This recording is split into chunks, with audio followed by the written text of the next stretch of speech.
tal, amigas y amigos de Voces Universitarias? Nos encontramos en el Laboratorio de Recursos Naturales, en donde, bueno, vamos a llevar a usted pues, la promoción de lo que será la primera reunión nacional de la Asociación Mexicana de Estudios sobre el CARTS. Y bueno, para ella, bueno, pues hemos invitado a la doctora Patricia Fragoso, pues quien pertenece a esta asociación y quien le damos mucho gusto que esté aquí en el programa de Voces Universitarias, doctora. Muchísimas gracias. Y bueno, doctora, platíquenos, ¿qué es esto del CARTS y qué tan importante es en eso de los manejos de recursos naturales? Bueno, el CARS es una zona muy importante. Cuando nosotros hablamos del CARS nos referimos a aquellas zonas que tienen características especiales, como están formadas por roca caliza, dolomita, yeso o mármol, que cuando entran en contacto con los ácidos se va desintegrando y se deshace la roca y forma un tipo de relieve específico y especial. Puede ser relieve positivo, puede ser relieve negativo. A nivel mundial se tiene estimado que cerca del 20% del territorio mundial son zonas kársticas. En México alrededor del 20% del territorio son zonas kársticas. Entonces son regiones extensas donde hay pocos ríos superficiales, el agua se mueve principalmente de manera subterránea y las rocas se van desintegrando para formar ciertas estructuras especiales, como aquí en la península se forman los cenotes. Los cenotes es un tipo de estructura que tiene una inundación permanente que son características de las zonas kársticas de la península de Yucatán. ¿Qué tan importante es el cuidado y el manejo de esas zonas kársticas? Por supuesto. Realmente en otros países hay asociaciones de estudios del CARS. En México no había gente que se dedicara a estudiar el CARS de manera organizada. Ha habido investigadores que de una u otra manera están investigando el CARS, pero ahora precisamente el objetivo de la Asociación Mexicana de Estudios del CARS es reunirnos todos aquellos investigadores, promotores, no nada más es gente de instituciones, también gente de manera particular o en asociaciones que estudian las zonas kársticas, reunirnos precisamente para que nosotros podamos compartir los conocimientos, intercambiar conocimientos y de una u otra manera que esto sirva como base para los estudios de manejo, de sustentabilidad de las zonas kársticas. Bien comenta que son instituciones y personas particulares, pero ¿quiénes participan? ¿Qué instituciones o universidades están ya conformando esta primera asociación? La asociación es muy reciente, se fundó ahorita en febrero de manera organizada y en ella están interviniendo personas de diferentes instituciones como son la UNAM, tanto del campus ISAL en Yucatán como del Centro de Investigación de Geografía Ambiental en Michoacán.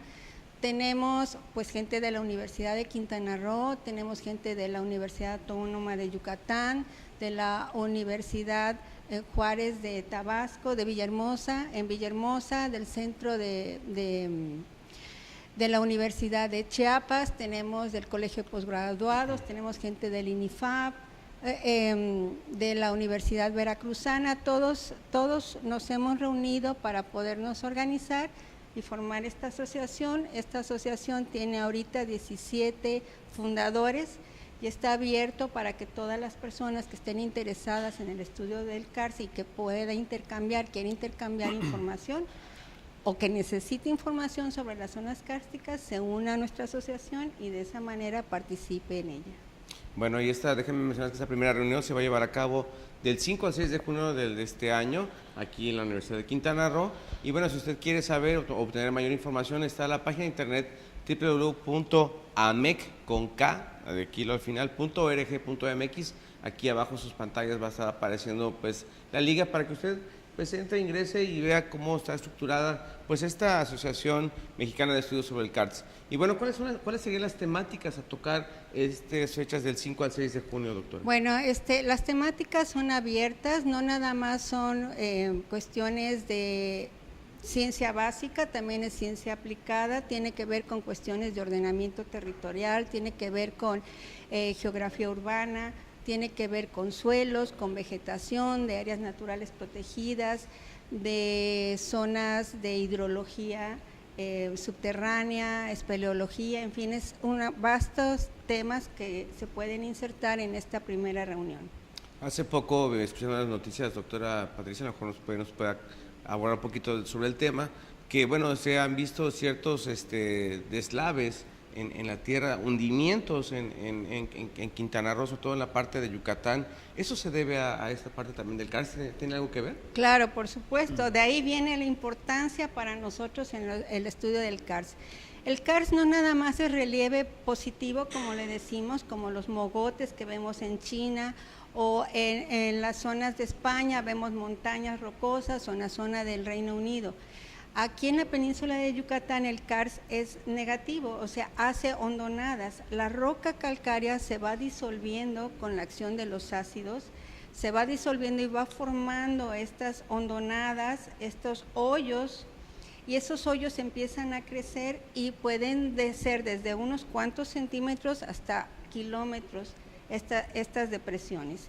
Precisamente en la península de Yucatán tenemos ya elaborado los mapas de depresiones kársticas y nosotros vemos que es una información muy útil para todos los desarrolladores, para los tomadores de decisiones, porque estudiar por dónde hay esos hundimientos, podemos ver las zonas que corren peligro para la construcción de carreteras, de viviendas. Lo vivimos aquí en nuestra ciudad, en las calles, los hundimientos. Entonces, toda esta información kárstica que se ha estado generando en los últimos años, queremos compartirla, que se conozca para que la gente la utilice, que ese es uno de nuestros principales objetivos, saber qué hay, cuánto hay, dónde está, porque si nosotros sabemos sobre eso, vamos a poder tomar las mejores decisiones y elaborar los mejores programas de desarrollo.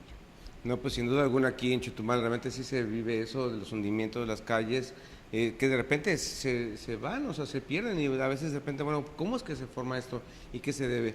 ¿Cuál es el principal factor que esto lo genera? O sea, ¿es la contaminación o es solamente pues de manera natural? Es un proceso natural. Todas las zonas kársticas tenemos esto. Si nosotros ponemos un pedacito de piedra o roca que hay allá afuera y le ponemos una gotita de limón o de vinagre, vamos a ver que hace efervescencia. Esa es una reacción natural de las zonas kársticas. Las zonas kársticas, la roca va a reaccionar con los ácidos que se forman por procesos naturales, por la respiración de las plantas en las raíces. Se produce CO2, este CO2 produce ácido carbónico y el ácido carbónico, aunque es un ácido débil, va desintegrando poco a poco la roca y por eso se forman cuevas, hundimientos, cenotes, que con el tiempo pues van creciendo, se van desarrollando, pero esto es un fenómeno natural de las zonas kársticas. Además de ello, bueno, se dice que bueno, lo que fue la extinción de la época de los dinosaurios fue a partir de un meteorito que cayó en la zona de la península. ¿Es también algo que ver? Claro, todo lo que tenga que ver con las zonas kársticas, desde todos los puntos de vista biológico, ambiental, social, de las zonas kársticas es nuestro objeto de estudio. Este meteorito que cayó en la zona de Yucatán, pues tiene sus repercusiones geológicas, geomorfológicas y por lo tanto también el desarrollo de los suelos, de la vegetación y de la vida en la península de Yucatán.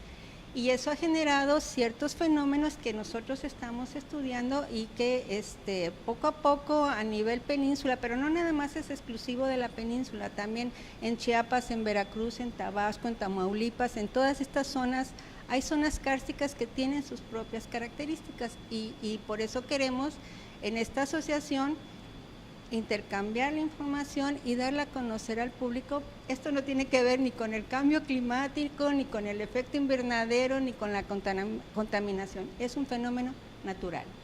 Muy bien, doctora Patricia Fragoso. La verdad es que está muy interesante todo esto que tiene que ver con el karst y la verdad los invitamos para que asistan también, al menos como asistentes, como público general, que venga y escuche la plática de las personas que tienen, pues de los estudiosos y los profesionales en este tema, pues esta primera reunión nacional de la Asociación Mexicana de Estudios sobre el karst que se va a llevar a cabo del 5 al 6 de junio aquí en nuestra capital, Chetumal, Quintana Roo, aquí en la Universidad de Quintana Roo, y pues le recordamos la dirección www.amec.org.mx, aquí están pues pasando bajo la pantalla. Y doctora Patricia, ¿algo que desea agregar? Pues que están cordialmente invitados a todo el público que quiera asistir. Aquí la Universidad de Quintana Roo es sede de esta importante reunión, la primera reunión, esperamos que sean muchísimas más, que cada vez más gente se interese por los estudios del CARS. Y bueno, pues aquí vamos a estar también nosotros como Voces Universitarias, pues al pendiente de los trabajos que se van a hacer y se van a realizar en esta primera reunión de la Asociación Mexicana de Estudios sobre el CARS. Vamos a hacer una pausa y regresamos con más de Voces Universitarias.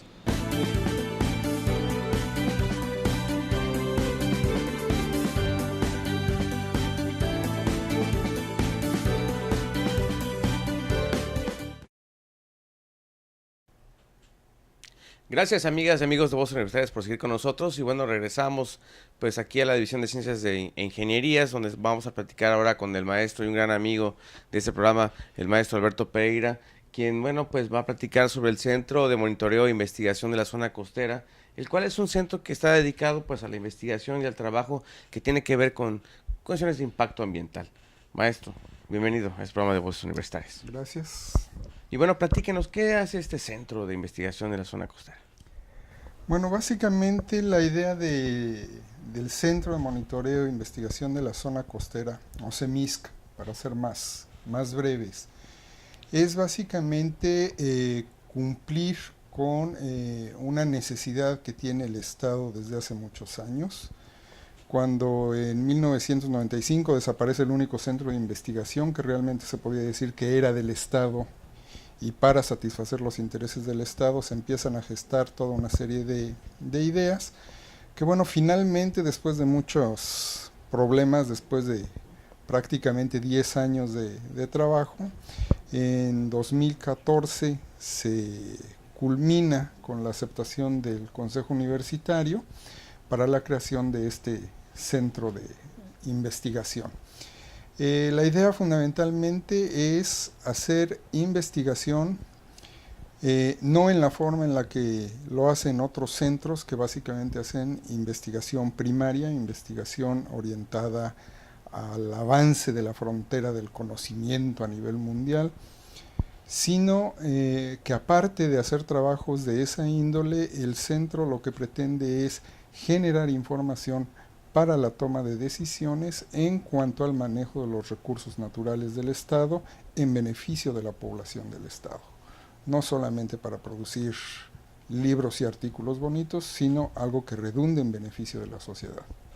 ¿Cuáles serían uno de esos beneficios a la sociedad y también a nuestro Estado y demás? Bueno, hay muchos beneficios en ese sentido.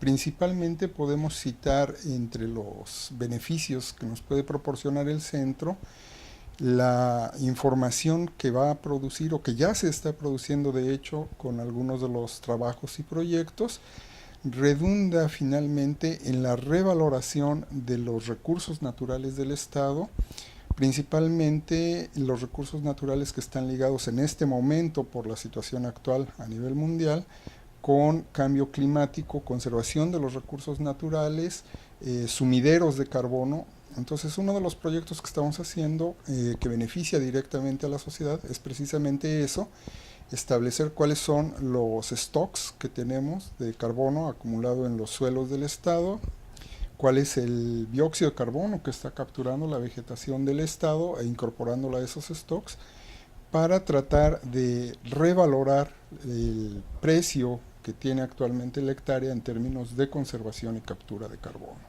entre otros elementos. Se hacen también trabajos de ordenamiento territorial que finalmente redundan en un desarrollo más ordenado del Estado y una distribución más equitativa de las oportunidades y de la riqueza que genera el mismo. Platicábamos hace un rato con la doctora Patricia Fragoso sobre estas zonas kársticas y veo que también sale aquí en la plática. Vemos qué tan importante es también este ordenamiento territorial y cómo construir el Estado, un Estado que es joven y que tiene mucho futuro por hacer y sobre todo mucho que conservar, creo yo. Efectivamente, uno de los problemas a los que nos enfrentamos con todos nuestros proyectos, con todo el trabajo que hacemos aquí en el centro, está principalmente en que mucha de la información, de la bibliografía que podríamos conseguir para el trabajo, se refiere a zonas que son completamente diferentes en muchos aspectos a lo que es la península de Yucatán. La península de Yucatán, por su naturaleza kárstica, nos presenta una gran cantidad de retos, los suelos tienen comportamientos diferentes, la vegetación tiene comportamientos diferentes a los de otras zonas del mundo, el flujo de agua simplemente no tenemos ríos en el sentido tradicional de una corriente continua que fluya sobre el terreno, tenemos una gran cantidad de recursos hídricos subterráneos, desgraciadamente no son de la mejor calidad. Entonces hay que hacer estudios específicos para el aprovechamiento de estos recursos. De hecho, otro de los proyectos que tenemos en este momento es precisamente con el sistema hidrológico del sistema Xunanjá, en la parte centro-norte del estado, que es dentro de la zona kárstica de la península de Yucatán el sistema hidrológico con cauces más prolongados y de mayor tamaño en toda la península. Y es un sistema que está proporcionando en este momento la fuente de agua potable primaria para aproximadamente 35,000 a 40,000 personas en Chemuyil, Acumal, Tulum, Escazú, etcétera, etcétera. Entonces es importante conocer cómo está funcionando ese sistema y es importante establecer medidas de protección. Entonces ya son dos cosas ahí que, si bien a nosotros como investigadores nos va a permitir escribir algunos papers y avanzar en el conocimiento, principalmente la obtención de estos resultados va a redundar en beneficio de la población del estado. Esa es la misión que tiene el centro principalmente, generar este tipo de información para la toma de decisiones. Y bueno, hasta ahorita hemos estado trabajando en esos dos proyectos y tenemos otros dos que ya están concluidos y tenemos otros 3 en puerta ya. Sin duda alguna, pues el centro está trabajando a pasos agigantados precisamente por quizás lo que se dejó de hacer en un momento con aquel centro que se cerró y que ahorita, bueno, pues después de casi 10 años, bueno, se empiezan a retomar, no que apenas se retomen, sino que pues, se vuelven a tomar en cuenta por los resultados que están haciendo, lo que se tiene que hacer y los proyectos que se tienen que ir mejorando, ¿no? Entonces, maestro Pereira, ¿cómo otras instituciones pueden acercarse o trabajar con la Universidad de Quintana Roo? ¿Quiénes más están participando? Bueno, definitivamente, si bien el centro depende de la Universidad de Quintana Roo, es parte de la Universidad de Quintana Roo, de la Dirección General de Investigación y Posgrado, tenemos como refuerzo toda una serie de convenios, toda una serie de acuerdos con otras instituciones, como son la UNAM, el Instituto Politécnico Nacional, otras instituciones aquí dentro del estado, como es el CICI, como es la Unicaribe, que nos permiten establecer en distancias cortas dentro del estado relaciones de beneficio en términos de colaboración en los proyectos. Ya a nivel nacional tenemos acuerdos de colaboración como universidad con otras universidades del país, como es la Universidad de Guadalajara, la Veracruzana, la Autónoma del Estado de México, la Universidad Autónoma de Chihuahua. A nivel internacional tenemos acuerdos con universidades y estamos trabajando actualmente con universidades en Austria, en Francia, en España, en Canadá y en Estados Unidos, precisamente sobre estos proyectos, ¿no? Particularmente sobre las características de los recursos en una zona kárstica como es la península de Yucatán. ¿Quiénes en un momento dado, maestro Pereira, han estado alimentando o están en los estudios de mayor realce? ¿Qué universidades o qué institutos llevan una cierta ventaja, por así decirlo, o tienen mayor conocimiento sobre estas zonas kársticas? Te podría decir que muchos, pero más bien te diría que ninguno. Las zonas kársticas del mundo son muy dispares. De hecho, una buena parte de las zonas kársticas que tenemos en Europa, que es con las universidades que estamos trabajando, son zonas kársticas que están encapsuladas, es decir, debajo de lo que es el karst, debajo de la roca caliza, tenemos otro tipo de materiales que encierran todo ese karst y encierran todo el agua que captura el karst. La península de Yucatán es un caso único porque es un sistema kárstico abierto por todos sus costados al mar. de manera tal que no hay en el mundo condiciones que sean como las de la península. Hay algunas zonas que se parecen un poco, pero no son iguales. Entonces realmente el intercambio con estas universidades es muy enriquecedor tanto para ellos como para nosotros, porque estamos viendo diferentes manifestaciones de los sistemas kársticos y obviamente como una placa continua de formación kárstica, la península de Yucatán es una de las estructuras más grandes a nivel mundial y obviamente tenemos un problema muy serio. En ninguna otra zona kárstica del mundo vive la gente encima de la zona kárstica, sino que son zonas de captación de agua. Aquí no tenemos otro lugar donde vivir, entonces tenemos que aprender a captar agua, aprender a conservar esos recursos, aprender a manejar la zona kárstica a pesar de estar encima de ella. Sí, ese es un reto. Le comentaba a la doctora Patricia Fragoso en el capítulo anterior que, bueno, vivimos con eso aquí en Chetumal y seguramente también en otros lugares. Hemos visto también cómo se derrumban ciertas carreteras, calles, aquí de repente ya hay hundimientos y lo que se va haciendo solamente es tapar, tapar, tapar. ¿Cuál sería esa solución o qué es lo que tenemos que aprender a hacer? Aprender a vivir con ello, es decir, existen zonas en la península donde el problema sería menor, pero no va a desaparecer. ¿Por qué? Porque toda la península se está disolviendo, toda, a diferentes velocidades, en diferentes condiciones, pero toda la península de Yucatán poco a poco se está disolviendo y es un proceso que no se va a detener.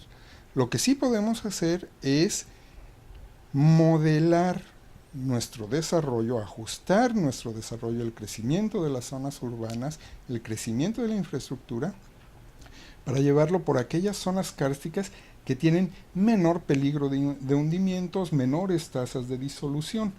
No vamos a evitarlos, pero sí podemos evitar las zonas de mayor riesgo, las zonas de mayor dinámica. Para eso sirven precisamente el combinar los estudios de los recursos naturales, los estudios de las características del karst, con los instrumentos de planeación como el ordenamiento territorial. No, pues sin duda alguna, pues este trabajo de investigación es muy interesante y qué bueno que lo esté compartiendo aquí con los amigos de Voces Universitarias. ¿Alguna cosa que quisiera agregar sobre el trabajo que hace este centro de investigación? Bueno, pues básicamente como centro de investigación estamos dedicados al trabajo con los recursos naturales, pero obviamente también mucho de nuestro trabajo consiste en ese conocimiento que se está generando, esa información, no solamente que sirva para la toma de decisiones, sino transmitirlo a otros. Entonces el centro también está participando en programas internacionales de capacitación.